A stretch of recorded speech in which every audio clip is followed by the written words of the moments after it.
আজকে আমি আপনাদের জন্য নিয়ে এসেছি বাঙালির জনপ্রিয় পিঠা। বাংলাদেশের ঐতিহ্যবাহী পিঠার মধ্যে ঝিনুক পিঠা খুবই জনপ্রিয়। ঝিনুক পিঠাটা বাংলাদেশের একটি সুস্বাদু ঐতিহ্যবাহী পিঠা। এই পিঠাটা দেখতে যেমন আকর্ষণীয় তেমনি খেতেও অনেক বেশি সুস্বাদু। আসসালামু আলাইকুম, স্বপ্না কুকিংয়ের পক্ষ থেকে আরো একটি নতুন রেসিপি দেখার জন্য সবাইকে স্বাগতম জানাই। আজকে আমি আপনাদের সাথে শেয়ার করছি ঐতিহ্যবাহী ঝিনুক পিঠা অথবা শামুক পিঠার রেসিপি। এই ঝিনুক পিঠাটা বানানো খুবই সহজ, যে একবার দেখবে সে খুব সহজে বানিয়ে নিতে পারবে। আশা করছি আজকের রেসিপি আপনাদের কাছে অবশ্যই ভালো লাগবে। চলুন আমি কিভাবে ঝিনুক পিঠা বানাই দেখে নেওয়া যায়। আমি নারকেলের বিকল্পে সুজির পুরটা তৈরি করে দেখাবো। প্রথমে আমি সুজি মিশ্রণটা করে নেব। এর জন্য চুলায় কড়াই বসিয়ে দিয়েছি। এবার কড়াইয়ের মধ্যে দিয়ে দিছি 1 চা চামচের মতো ঘি। ঘিটা দলা বেঁধে আছে তাই বোঝা যাচ্ছে না। এখন দিয়ে দিছি 1 কাপ সুজি। সুজিগুলো প্রথমে হালকা করে ভেজে নেব। ভাজার সময় চুলার আঁচটা লো আর মিডিয়াম করে রাখতে হবে। সুজিগুলো ভাজা হয়ে গেছে। এবার এর মধ্যে দিয়ে দিছি 1 কাপ তরল দুধ। আপনারা দুধের পরিবর্তে পানি দিয়ে ওটা করে নিতে পারেন। দুধটা ধাপে ধাপে দিচ্ছি আর অনবরত নাড়ছি। এখন দিয়ে দিচ্ছি গুড়। গুড়টা দেওয়ার পর অনবরত নাড়তে হবে। আর দিয়ে দিচ্ছি স্বাদ মতো লবণ। মিষ্টি জাতীয়র ভিতরে সামান্য লবণ দিলে টেস্টটা বেশি ভালো লাগে। আমরা যে রুটির জন্য ডো তৈরি করি ওই রকম করে সুজির মিশ্রণটা তৈরি করে নেব। সুজিটা একদম আটে গেছে, ঠান্ডা হলে আরেকটু আটে যাবে। সুজির মিশ্রণটা করতে আমার কাছে সময় লেগেছে 5 মিনিটের মতো। আপনাদের কাছে সময়টা কম বেশি লাগতে পারে। সুজির পুরটা হয়ে গেছে। নামানোর পর পুরটা ঠান্ডা করে নেব।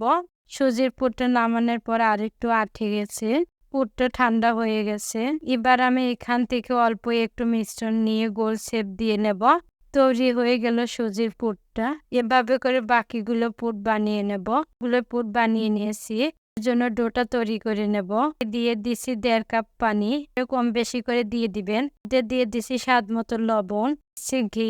পিঠাটা খাওয়ার সময় সুন্দর একটা ফ্লেভার আসবে।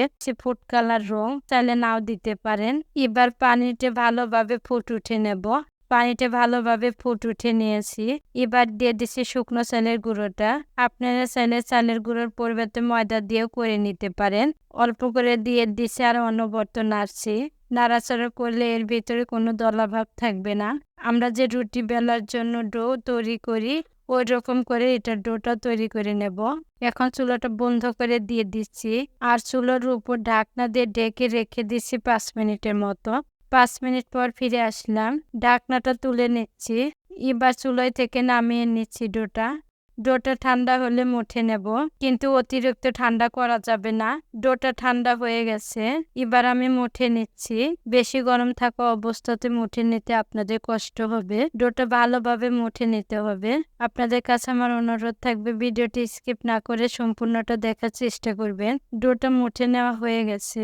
এবার এখান থেকে লেচি করার জন্য ডো নিয়ে নিচ্ছি। এবার আমি লেচিটা বেলনির সাহায্যে বেলে নেব। আমরা যে রুটি বেলি ওই রকম করে বেলে নেব, তবে এটা একটু মোটা করে বেলে নিতে হবে। বেলা হয়ে গেছে।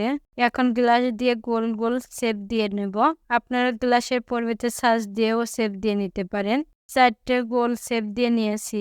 আমি কিভাবে ঝিনুক পিঠা বানাই আমার হাতের দিকে তাকালে বুঝতে পারবেন। বাহির থেকে মনে হয় খুবই কঠিন, একদমই কঠিন না ঝিনুক পিঠাটা বানানো। এবার আমি সুজির পুর দিয়ে দিচ্ছি আর ভালো করে মুখটা লাগিয়ে নিচ্ছি।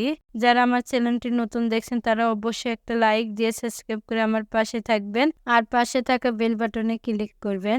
সাইড দিয়ে চামচ দিয়ে সার্চ করে নিচ্ছি। তৈরি হয়ে গেল একটা ঝিনুক পিঠা। এভাবে করে বাকি ঝিনুক পিঠা বানিয়ে নেব। বাকি সবগুলো ঝিনুক পিঠা বানিয়ে নিয়েছি। এবার ঝিনুক পিঠাগুলো ভাপে দিয়ে দেব। আপনারা চাইলে তেলে ভেজে নিতে পারেন। ছাঁকনির মধ্যে দিয়ে দিয়েছি ঝিনুক পিঠাগুলো। সবগুলো ছাঁকনির মধ্যে দিয়ে দেব। সবগুলোই দিয়ে দিয়েছি পিঠাগুলো। এদিকে পানিটা আমি বলক উঠে নিয়েছি। এবার বসিয়ে দিচ্ছি ছাঁকনিটা।